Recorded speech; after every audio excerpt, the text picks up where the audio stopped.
President.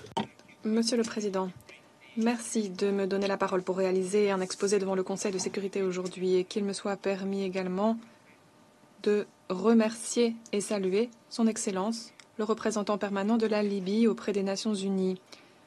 Merci de sa présence à New York. Je remercie également de sa présence le représentant permanent de l'Italie. Monsieur le Président, Excellence, je prends la parole aujourd'hui après une durée de 6 mois vraiment sans précédent, très dynamique au niveau de notre travail concernant la situation en Libye. Comme vous l'avez constaté ces derniers jours, cette réunion intervient à un moment critique pour la Libye. Un conflit important a lieu. Tripoli et d'autres zones du pays sont touchées. Et il ne fait aucun doute que ces derniers temps, nous avons rencontré des défis de taille en matière de coopération, sur le plan sécuritaire, sur le plan politique. Tout cela a des retombées sur le travail de la CPI de façon générale. Et j'aimerais toutefois dire au Conseil que dans ce contexte, je suis vraiment très fière de ce qu'a fait l'équipe chargée du dossier libyen au sein de mon bureau. Certains sont ici à mes côtés. Ils travaillent sans relâche, restent concentrés. Ils travaillent en partenariat avec les communautés touchées, la société civile, avec le gouvernement libyen aussi, avec toutes les parties qui veulent se rallier à notre travail collectif pour la justice et contre l'impunité. Au fil des 6 derniers mois, ces progrès se sont vus aux grandes avancées réalisées à travers le premier mandat d'arrêt concernant des crimes commis dans les lieux de détention en Libye. Ce domaine de notre travail a été une priorité dernièrement pour notre bureau. Cela fait un certain temps. Et c'est un des piliers de la nouvelle stratégie que j'ai décrite au Conseil dans mon 23e rapport. C'est un domaine qui exige une action collective de notre part, étant donné l'ampleur et la gravité des crimes qui auraient été perpétrés et qui seraient encore maintenant perpétrés dans des centres de détention en Libye. C'est comme une boîte noire de souffrance sur la côte méditerranéenne que personne ne veut ouvrir. Une boîte noire où sont dissimulés les crimes et les souffrances de certaines des personnes les plus vulnérables dans l'est comme l'ouest du pays. Nos enquêtes pour faire la lumière sur ces crimes sont méthodiques, diligentes et font fond sur des sources de preuves multiples qui se recoupent. Nous faisons fond sur des partenariats avec différents acteurs. Nous nous basons sur des témoignages directs de rescapés, de victimes, de témoins, de personnes qui ont survécu après avoir été détenus dans ces endroits. Parfois aussi, nous comptons sur les témoignages de leurs familles. Nous avons des éléments de preuve criminalistiques attestant de blessures qui ont eu lieu en détention, des vidéos et des fichiers audio qui montrent directement ces crimes lorsqu'ils sont perpétrés, des vidéos et des fichiers audio qui ont été analysés et vérifiés à travers de nouveaux systèmes technologiques que nous avons mis en place. Ces éléments de preuve incluent également des signalements par les Nations Unies, par la mission indépendante d'établissement des faits en Libye, par le groupe d'experts. De nombreux signalements aussi qui nous parviennent d'organisations de la société civile et qui attestent de la commission de tels crimes. Autant d'éléments qui ont été examinés, analysés, vérifiés par nous.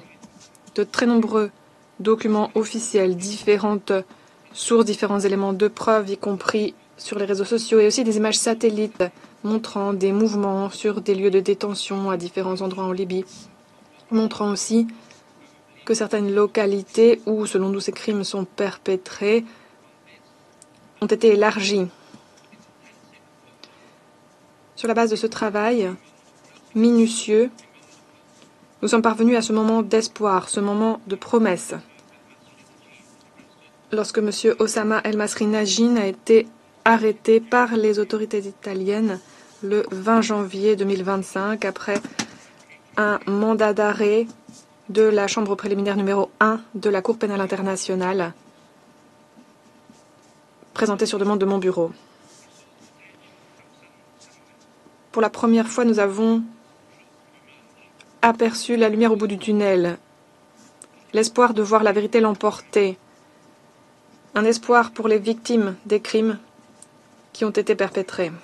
Monsieur le Président, Excellence, cet espoir s'est rapidement mué en frustration pour de nombreux individus lors des journées qui ont suivi l'arrestation de Monsieur Najim. Lorsque il est retourné en Libye, l'Italie l'a renvoyé en Libye, il est retourné là où, selon nous, il a perpétré des crimes contre l'humanité et des crimes de guerre, y compris des assassinats, des actes de torture et de persécution.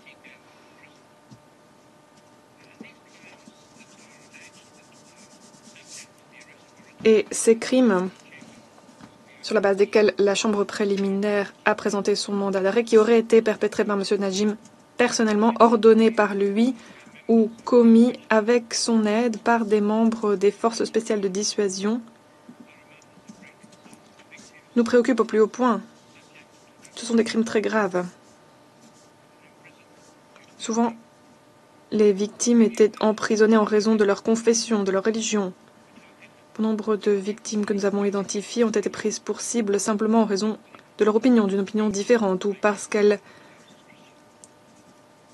se revendiquaient comme chrétiennes. Certaines ont été emprisonnées, torturées, selon nous, en raison de leur orientation sexuelle. D'autres ont été prises pour cible parce qu'elles auraient enfreint les règles de l'idéologie religieuse en vigueur. Et comme nos partenaires de la société civile nous l'ont dit, le sentiment principal est un sentiment de déception, d'effarement devant le retour de M. Najim sur la scène du crime. De toute évidence, les retombées cependant du mandat d'arrêt ont pour visée de donner un espoir à ceux qui sont encore détenus illégalement. Ce mandat d'arrêt n'a pas été vain. Le travail va se poursuivre. Nous le savons de différentes sources à Tripoli et plus largement que l'arrestation de M. Najim et la publication du mandat d'arrêt en son encontre ont envoyé des ondes de choc qui ont traversé tout le pays, les milices, la communauté des auteurs de crimes présumés, toute la Libye. L'état de droit est maintenant présent en Libye. Les allégations de crimes font l'objet d'enquêtes, d'analyses, d'études criminalistiques. Il y a des juges à La Haye qui font leur travail. Nous avons constaté que des suspects ont changé leurs habitudes en matière de voyage. Nous avons entendu des personnes sur le terrain faire état de vive inquiétude parmi les dirigeants des milices qui se demandent qui sera pris pour cible bientôt et jusqu'où nos enquêtes iront. Je voudrais confirmer aujourd'hui devant le Conseil, mais surtout confirmer aux individus qui seraient impliqués ou responsables de tels crimes que ces craintes ont lieu d'être. Mon bureau s'efforce activement de publier de nouveaux mandats d'arrêt pour des individus supplémentaires après les crimes commis dans les centres de détention en Libye, à l'est et à l'ouest. Et nos efforts ne se limitent pas à cela. Je puis confirmer aujourd'hui devant le Conseil de sécurité que concernant M. Najim, la CPI a répondu à une demande d'assistance de l'Agence nationale de lutte contre le crime du Royaume-Uni pour appuyer une enquête civile britannique concernant les avoirs détenus par M. Najim au Royaume-Uni. Sur la base de cette collaboration, la NCA a pour ordre à présent de geler des comptes et des propriétés pour une valeur conjuguée de 12 millions de livres sterling. Et l'enquête de la NCA se poursuit. J'aimerais également évoquer les évolutions importantes qui ont lieu en Libye à l'heure même où nous parlons. Le Premier ministre a officiellement dissous la Rada et remplacé ses fonctions par un nouveau bureau. C'est une décision très importante. Dans ce contexte, nous croyons savoir que M. Najim a été démis de ses fonctions. Il occupait autrefois la fonction de chef du département de la sécurité judiciaire au sein de la police judiciaire. C'est une évolution extrêmement positive. J'applaudis l'action du Premier ministre en ce moment charnière pour la population libyenne. J'encourage les autorités libyennes à remettre à la justice M. Nadjim pour qu'il soit transféré à la Cour pénale internationale afin qu'il puisse être jugé pour les crimes visés dans le mandat d'arrêt, des crimes contre le peuple libyen. Et j'aimerais, Monsieur le Président, saisir tout particulièrement cette occasion pour appeler le procureur général de la Libye, M. Al-Sadiq Al-Sour, à arrêter M. Nadjim et à le remettre à la Cour pénale internationale. S'il était besoin de rappeler à quel point il est fondamental de briser le mur de silence qui entoure ces crimes et de débarrasser enfin la Libye des milices qui l'assaillent, ce rappel est arrivé voilà une semaine sur nos écrans, dans les médias, sur les réseaux sociaux. Mesdames et messieurs les membres du Conseil de sécurité, vous vous souvenez peut-être, j'imagine, ces images sur vos téléphones, sur vos télévisions. Un homme brisé, enchaîné avec une chaîne autour du cou, le visage plâtré de poussière, le regard rempli d'une véritable terreur, la voix tremblante, alors qu'on l'obligeait à proférer des déclarations le condamnant.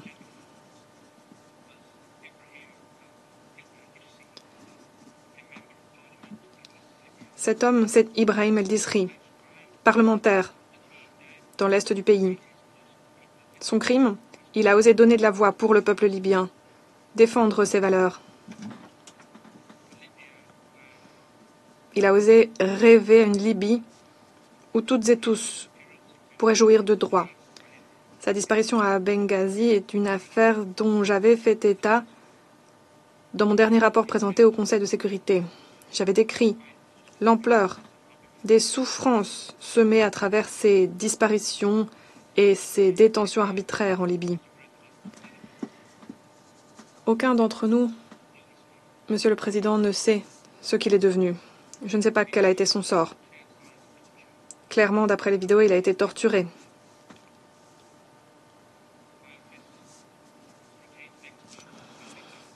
Un expert de mon bureau a examiné ces fichiers vidéo sur la base d'une demande présentée par les autorités libyennes elles-mêmes.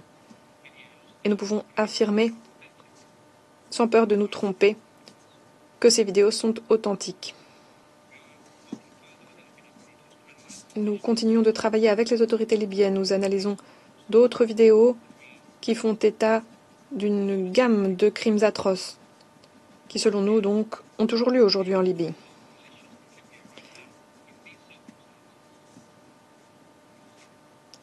La décision de dissoudre les milices en Libye sans attendre est historique. C'est la possibilité de mettre fin à de tels crimes et j'espère que si l'on continue de mettre l'accent sur les crimes commis dans les lieux de détention en Libye, si davantage de mandats d'arrêt sont publics ou sont sous scellés et si la coopération se poursuit avec nos partenaires libyens, j'espère que nous pourrons ouvrir cette boîte noire de souffrance. Mais il est essentiel que ce travail ciblé s'accompagne de la coopération des États pour appréhender les responsables. Il est essentiel que tous les États respectent leurs obligations découlant du statut de Rome et respectent la résolution adoptée par le Conseil de sécurité en la matière pour qu'ensemble nous puissions venir à bout de ce sentiment d'impunité qui jette de l'huile sur le feu de ces actes de cruauté. Et ce faisant, nous pourrons créer un espace, donner de l'oxygène à tous ceux qui aiment la Libye, leur permettre d'améliorer la gouvernance, de promouvoir le respect des droits humains élémentaires, leur permettre de jeter le socle d'un avenir meilleur. Voilà le cercle vertueux de la justice, et de la bonne gouvernance qui, selon moi, pourrait représenter l'un de nos succès conjoints, l'un des succès de la collaboration entre la CPI et le Conseil, conformément à la résolution 1970 que vous avez adoptée en 2011. Monsieur le Président, Excellences, Comme cela est dit dans mon rapport écrit, mon bureau a avancé rapidement dans le cadre d'autres enquêtes que j'avais décrites dans mes rapports passés et dans le cadre de notre stratégie renouvelée pour la Libye. Nous avons fait l'enquête notamment sur des crimes perpétrés contre des migrants et les crimes liés aux opérations orchestrées pendant la période 2014-2020. Et nous ne sommes pas seuls à travailler. La CPI n'est pas seulement la somme des membres de son personnel. C'est une mosaïque rassemblant les efforts de nombreux acteurs, États, société civile, différents partenaires. Nous travaillons animés par une volonté commune, une conviction commune. Nous travaillons avec courage pour aider les victimes elles-mêmes. Et les victimes participent, c'est très important. Leur courage doit être applaudi, tout comme leur disposition à continuer leur contact avec notre bureau. Je les salue. Les progrès que nous avons réalisés dernièrement reposent notamment sur ce type de partenariat, nos partenariats avec les victimes et avec la société civile. Pendant cette période, nous sommes réunis avec différentes organisations de la société civile, plus de 80 organisations à plus de 145 reprises. Notre équipe a participé à une deuxième réunion majeure avec 38 organisations de la société civile très récemment. Nous ne prêchons pas devant la société civile, nous échangeons avec elle, nous l'écoutons pour trouver des façons de forger avec elle un partenariat encore plus robuste afin de faire régner la justice et de faire reculer l'impunité. Dans le cadre de ces entretiens, nous avons entendu de nombreuses émotions faire surface. Merci, Monsieur le Président. Je vais essayer de continuer. J'évoquais donc ces émotions, ces témoignages de la société civile et des victimes ces 6 derniers mois. Mais on a constaté aussi un véritable sentiment d'espoir sur la base de notre action collective, du mandat que vous avez donné à la Cour. Nous pouvons bâtir un socle robuste pour que la Libye bénéficie d'un avenir plus radieux. Je dois reconnaître que, au cours de ces échanges avec la société civile, on a constaté une certaine impatience chez certains acteurs concernant le plan pour achever la phase d'enquête que j'ai décrit dans mes rapports. Je comprends cette impatience, ces préoccupations. Nous sommes à l'écoute, mais je suis aussi claire lorsque j'affirme que nous devons continuer et montrer que nous sommes prêts à déployer tous les efforts possibles pour nous acquitter du mandat que nous a donné le Conseil. C'est un impératif, et je suis en mesure de confirmer au Conseil que des enquêtes seront achevées d'ici à la fin de l'année, plusieurs enquêtes concernant conformément à plusieurs priorités que vous nous avez confiées. Et les autres enquêtes mandatées par le Conseil de sécurité devraient être achevées lors du premier trimestre 2026. Cela signifie que mon bureau va pleinement s'acquitter de cette phase d'enquête conformément au mandat donné par le Conseil avant le premier rapport que je présenterai en 2026. Cela montre les progrès de taille que nous avons réalisés ces dernières années, y compris concernant la prison de Metiga et Taruna. Et même après cela, nous continuerons de travailler pour veiller au bon déroulement des procès une fois que tous les mandats d'arrêt en souffrance auront été exécutés. Nous continuerons d'œuvrer avec les États, avec nos partenaires, pour garantir le succès des mandats d'arrêt et des procès devant la Cour. Parallèlement au travail ciblé que nous réalisons pour nous acquitter de notre mandat, nous devons aussi faire rapport sur des évolutions très positives concernant nos contacts avec le gouvernement libyen. Aujourd'hui, le greffe de la CPI a confirmé réception d'une déclaration par la Libye conformément à l'article 12.3 du statut de Rome, acceptant donc la compétence de la Cour pour la période allant de 2011 et jusqu'à fin 2027. Cette déclaration reçue aujourd'hui est un pas en avant fondamental pour bâtir une nouvelle plateforme pour notre action collective, en partenariat entre la CPI et la Libye, pour faire régner la justice. J'applaudis le courage des autorités et je me félicite de cette décision qu'elles ont prise de présenter cette déclaration.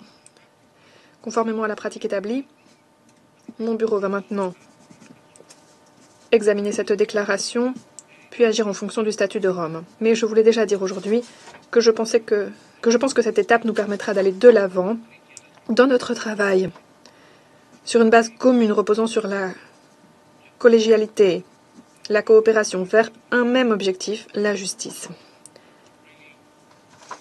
Le gouvernement libyen a fait la preuve de son engagement avec cette déclaration. Nous voulons profiter de cela pour un avenir meilleur, pour aider la Libye à surmonter les difficultés avec lesquelles le pays est aux prises depuis bien trop longtemps.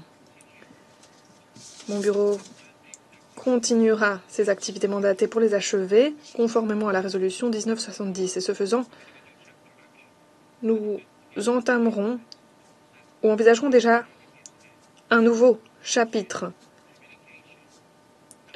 d'action et d'enquête basé sur ce pas en avant très important qu'a pris la Libye aujourd'hui.